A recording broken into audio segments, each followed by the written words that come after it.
สวัสดีครับผมเดียวนะครับวันนี้ผมอยู่กับสุดยอดมือกีตาร์แจ๊สนะครับคุณเคิร์ตโรเซนวิงเกล Hi Kurt Hi, how are nice you? to see you again Nice to see you too. Yes so I have maybe 10 question about playing guitar Okay. and your lifestyle about guitar Sure. Okay I saw you play with Thailand Philharmonic Orchestra yesterday It's so amazing It was an amazing experience. Yes Can you talk more about it Yeah. Well, we played 4 of my songs, and it was just such a wonderful experience to play with the orchestra, to be immersed in all of those strings and horns and basses. It's just so beautiful, and the arrangements were wonderful. And 3 of the songs were arranged by Thai arrangers. Yeah. And the 4th song was an arrangement and a composition that I wrote for orchestra. It's called Love in the Modern World. And this is a song that's on my album Hardcore. Yeah And that song was it was written for orchestra, but I never had the chance to play it with an orchestra until last night. Until this week, and so it was a really special experience for me because I wrote it 20 years ago, and last night was the world premiere. Yeah Very cool And it was really very emotional for me actually. Yeah, to hear it finally. Yeah. About the next question, for tonight you play with Omar Hakim with the band Osmosis. Yeah. How did you join with this band? Well, I went over to Omar and Rachel's house in New Jersey about 2.5 years ago, and we had a jam session, and we hit it off, and it was a lot of fun. And it was my manager who kind of brought us together, Anders Chan Tiedman, and he's here actually, and. So he brought the 3 of us together, and we hit it off, and then I recommended Lindley Marth to complete the group as a quartet. And so for about 2 years we've been working as the band and recording songs and playing concerts. Yeah. Okay. You just released your new album, like Searching the Continuum. How about your process to make this album? Searching the Continuum is an album that I made with Bandit 65, which is a band that I have. There's 3 people in the band, myself, another guitarist named Tim Motzer, and a drummer named Gimtis Janusonis. And the 3 of us, what we do is we improvise everything from beginning to end. We don't have any songs. We've never had a rehearsal. We don't have any melodies or anything. It's complete 100% improvisation from start to finish.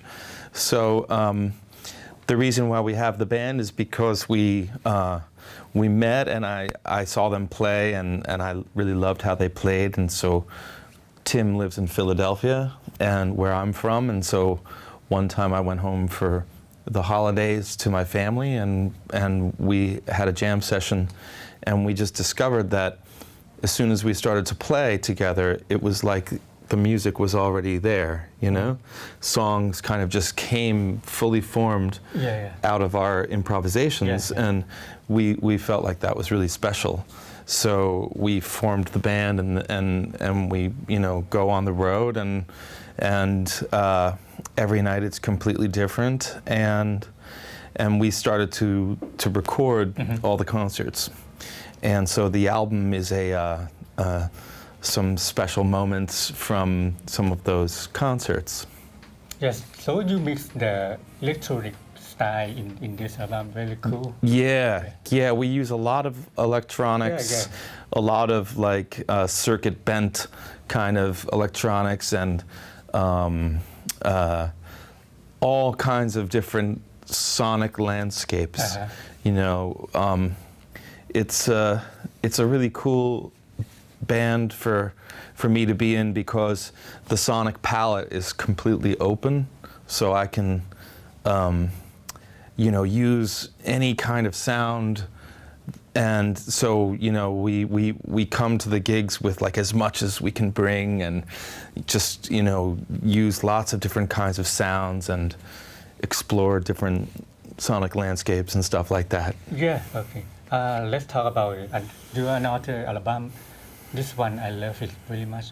Our Sacred World. The big band album. Yeah. How come the ideas to make this album? Well, I kind of wanted to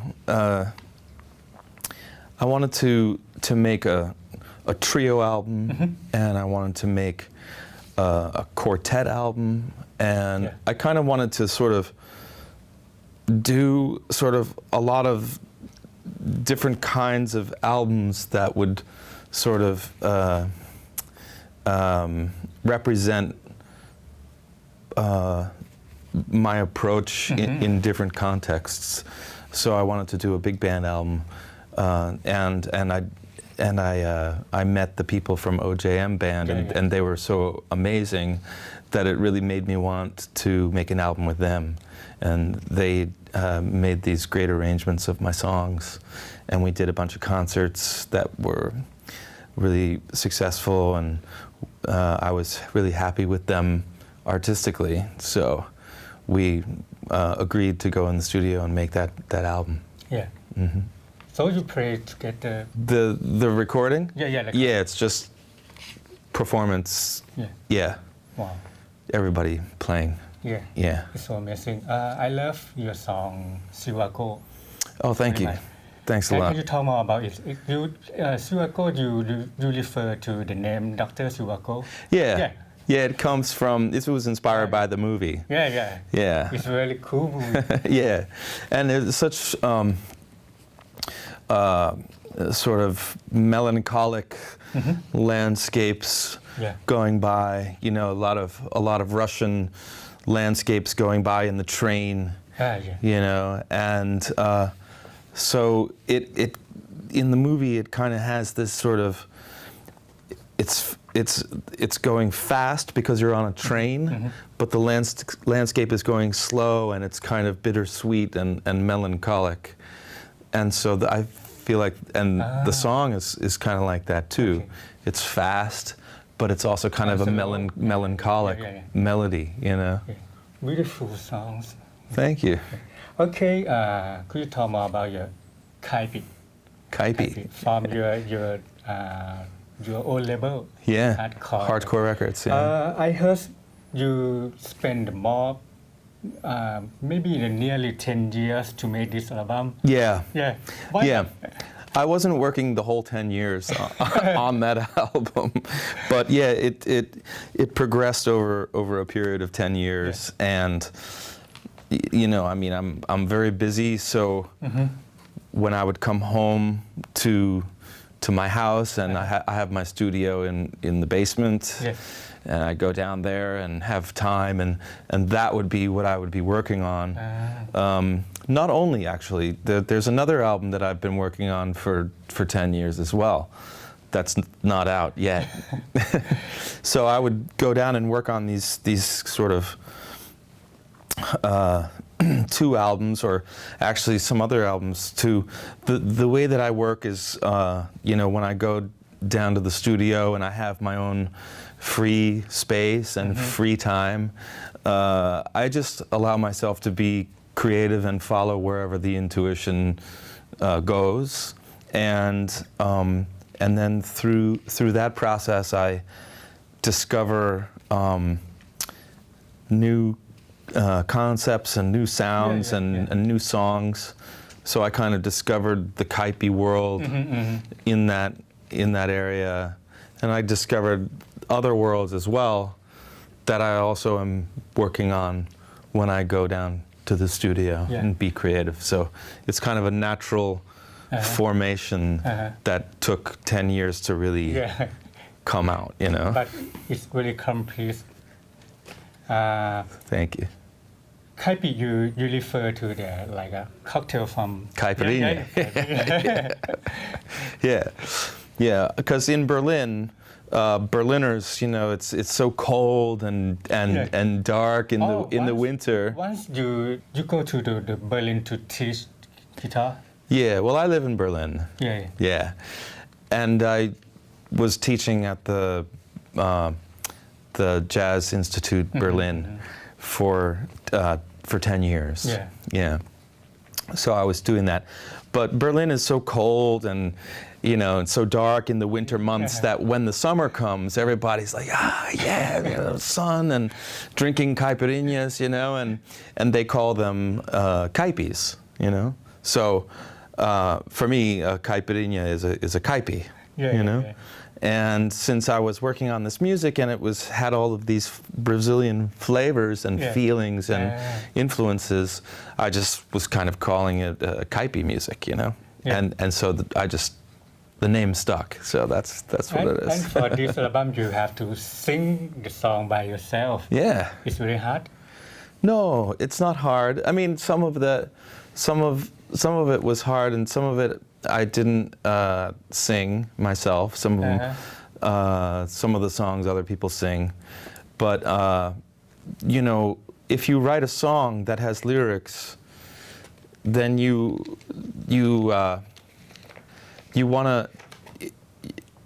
need it to be sung a certain way, and so I had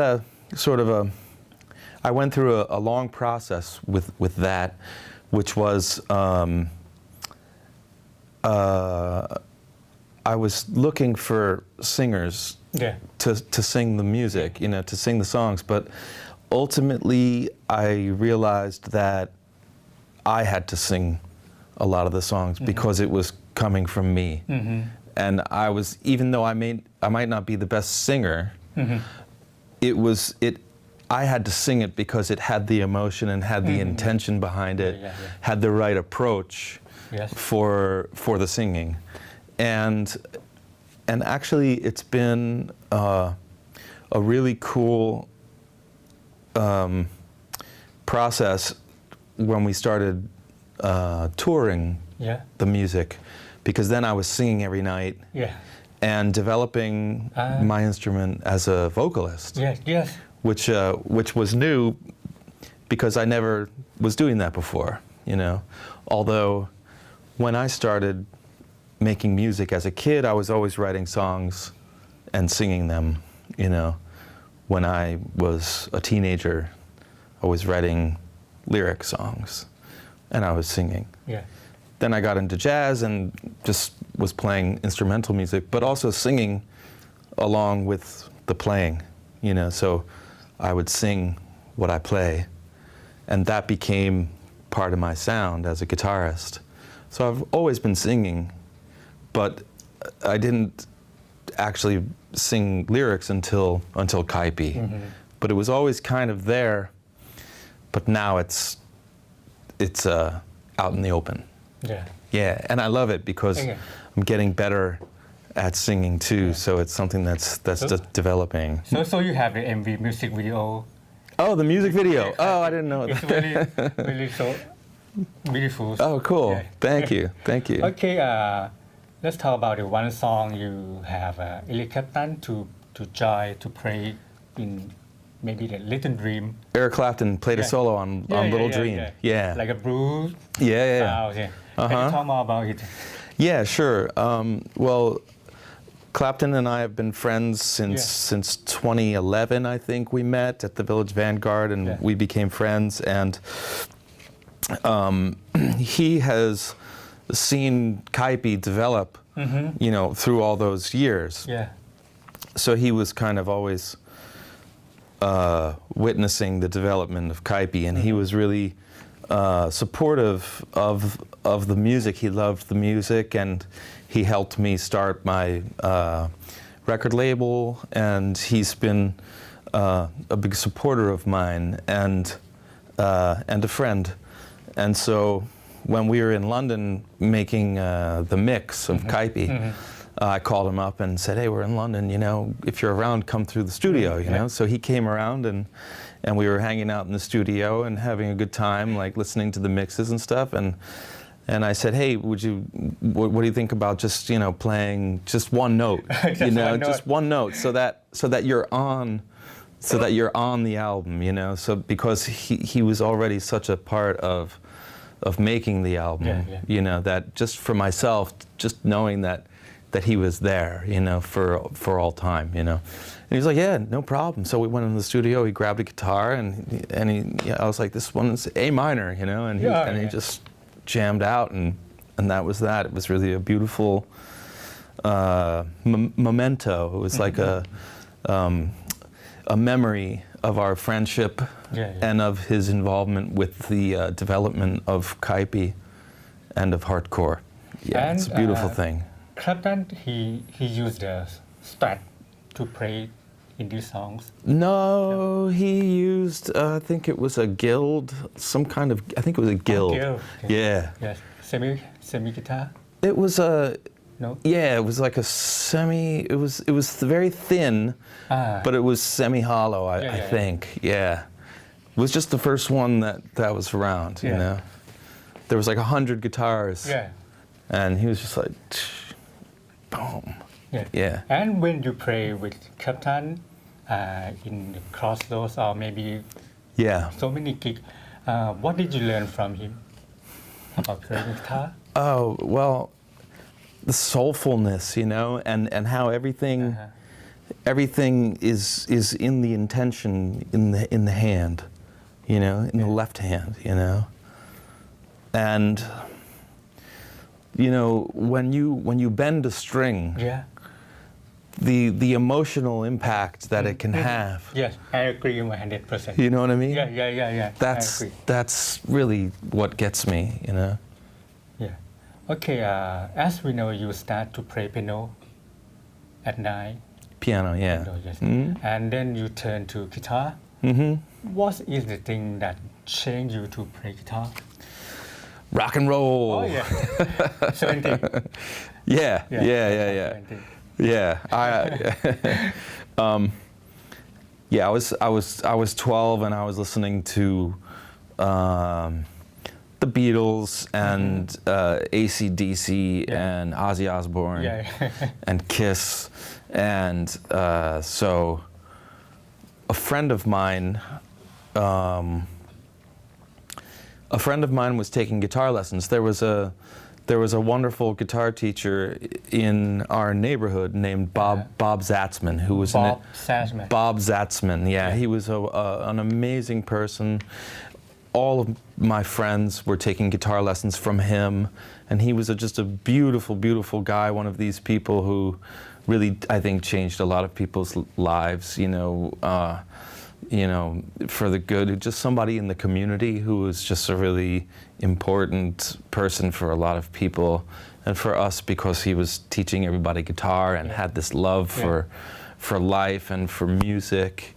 And so a friend of mine was taking lessons with him, and then I started taking lessons with him, and he taught me Ziggy Stardust and Arlo Guthrie and the Beatles and stuff like that.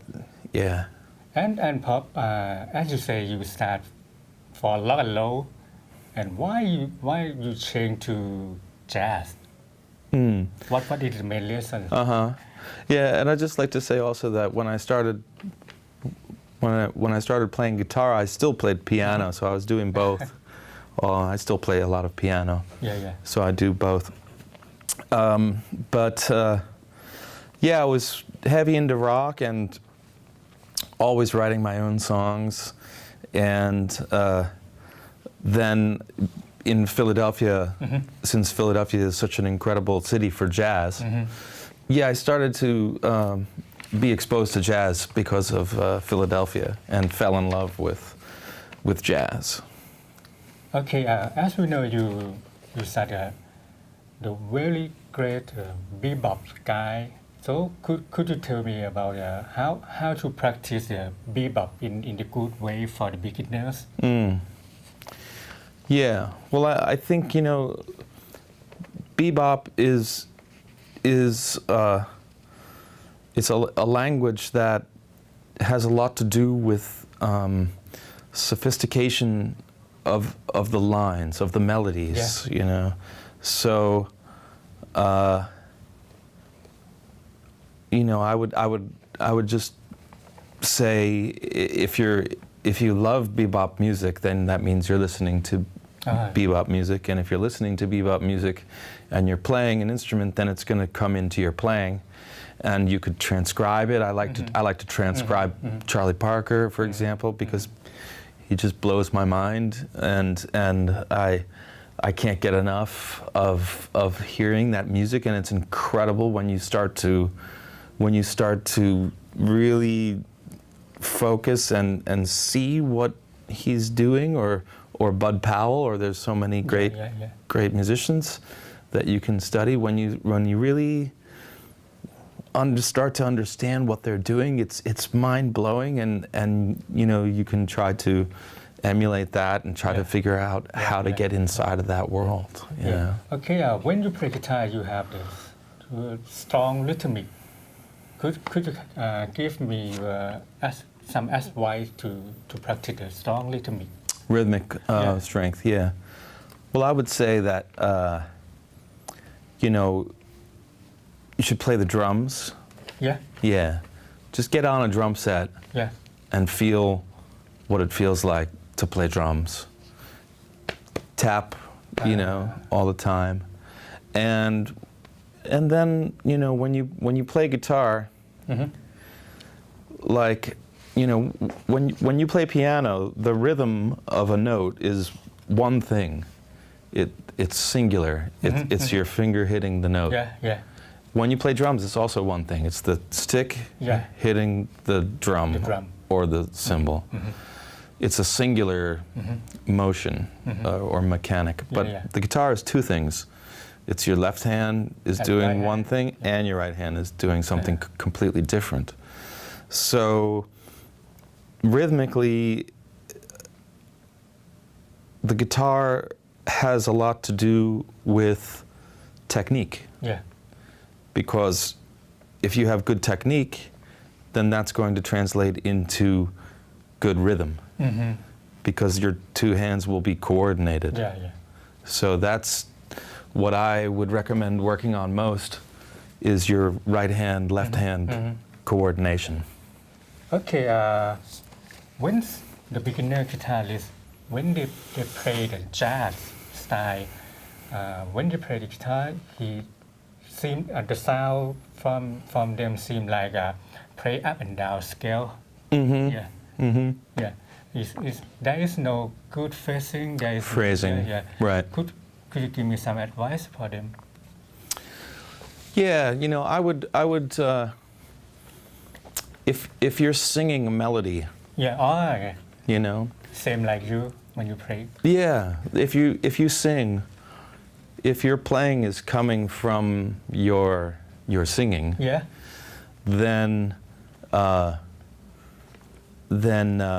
you're going to be playing phrases and melodies rather than just scales. Yeah. Okay. Yeah. That's a good way to practice. Okay, let's move to your gear. Okay. Yeah. Why you change guitar to Yamaha SG 200? It's beautiful. Just to mess everybody up. Yes, this is vintage from Japan. I don't know. It's from the 70s, I think. Yeah. Well, 1 year ago, I was in Berlin, and I was going to trade a bunch of guitar pedals for Fender Rhodes at this guy's house. So I got a big bag of guitar pedals, and I went over to his house. Yeah. And I said, "What do you want?" And he said, "Oh, well, I want that, I want that, I want that." And then he gave me the Fender Rhodes. But then I saw that there was a whole bunch of other stuff around there too, and I was like, "Oh, what about that guitar and that guitar?" And then he was like, "Okay, yeah, cool, yeah." So I got like 3 guitars, and then I saw that white guitar, and I was like, "What about that one?" Yeah. And he goes, that piece of shit, that thing is, no, that's nothing, you know. And I said, well, let me try it. Yeah. And I played it, and it was like, whoa, man, this feels like silk, you know. Yeah. It feels like silk, and it was wonderful. It was beautiful. And so I was like, well, what do you want for this? And he's like, yeah, okay, yeah, give me that distortion pedal and that other distortion pedal. And so we swapped. And so I've been playing it ever since, and I just love it. Beautiful sounds from this one. I love it. I love it so much. Yeah. And how about your effect? Mm-hmm. So you use Fecteau? I use the fractal. I use which model? 3? It's the 3, Axe FX 3. Yeah. I love it. I swear by it. I think it's one of the best pieces of gear ever in the history of gear. And I just love it. It's so well thought out. It's so intuitive. It's such a pleasure to use, you know. And they've thought of everything in there, and you can really get in and sculpt your sound, you know. So, like the amplifier models that they have, I love to use them because you can really shape the way that the amplifier responds to the playing. So you can tailor the whole experience to exactly what you want. Yeah. I love that. And you use Mel IX. Yeah, I have the Mel IX. It gets sometimes a little bit of a fluty kind of sound, you know. And I use the Pog 2 to kind of shave off a little of the attack, so that I get a kind of more horn-like sound. And I don't like the sound of the pick very much, you know. Plinky. So your sound seems like the voice from human. Yeah, I'm always looking for that vocal quality. Yeah. Okay. Can you talk more about your guitar signature Westville? How about the song? Yeah, I love the Westville guitars. I have a signature guitar. Yeah, your signature guitar. Which is the Westville. Beautiful. It's beautiful, absolutely beautiful. Westville Vanguard that I was playing for a long time before I found the Yamaha, you know. And I think, you know, in a player's evolution, you kind of evolve through different things, different ways that you want to play. And I think for me now, I'm kind of going towards the solid body kind of SG kind of feeling.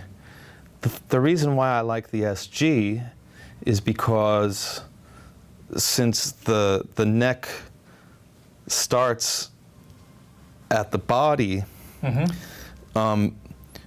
when you're holding it at rest, it's like ergonomic. Your fingers are naturally at rest at the top register. Yeah. So it's really comfortable to play high register melodies, whereas with a like a single cutaway or like a 335 type thing, your hand is more at rest in the middle register. So I like the orientation to the higher register of the SG. So Westville is making me another prototype, which will be a new model. For that'll be kind of based upon the kind of SG vibe. So I'm really excited for that. When this model release? Oh, well, they're working on the prototype right now. Yeah, it's really exciting. Okay. Yeah, I'm super excited about that. I have one question about it. What is the most important thing that guitar players should pay attention but they are not? About playing guitar? Not getting caught up in the instrument. To keep your attention to the music and to the band. It's easy to get, you know, caught inside the instrument. Yeah, so I think since the guitar is such a complicated instrument, it's so difficult to understand, there's so much going on, it's so difficult physically as well, that you tend to get sort of lost inside the instrument, inside the fretboard, and so I think sometimes guitarists can stop listening to the rest of the band or to the music and get caught up in their guitar world. So that's one I would recommend. Lifting your eyes and expanding your listening. Yeah. Okay, maybe the last one. So you have a gig with Thailand, like a TIJC this year, Jazz Festival in Thailand. How did you feel about this festival in Mahidol University? Yeah, it was wonderful to be here. It was a real privilege and an honor to be asked to perform with the Philharmonic, and they were wonderful. And you guys have this amazing new venue there, the concert hall, which is a world-class concert hall. And the last time I was here was 2011, and it wasn't here then, you know. So it was built in the interim, and it's amazing to see how everything is really built up here at Melidal, and it's great to be back, and everybody's so cool and so friendly and such a positive vibe, and we're having a great time, and of course the food. I love Thai food. I'm a big fan, and so we're having a great time. Yes, thank you so much for your time. My pleasure. Thank you. ครับนี่คือบทสัมภาษณ์จากคุณเคิร์ต โรเซนวิงเกลนะครับก็กีตาร์ไทยต้องขอขอบพระคุณวิทยาลัยดุริยางคศิลป์นะครับมหาวิทยาลัยมหิดลนะครับสำหรับงานดีๆ TIJC ปีนี้นะครับแล้วก็ขอขอบคุณคุณเคิร์ต โรเซนวิงเกลนะครับ Thank you so much. Okay, thank you. ก็รอชมเทปต่อไปนะครับว่ากีตาร์ไทยจะสัมภาษณ์ใครนะครับเทปนี้ลาไปก่อนครับสวัสดีครับ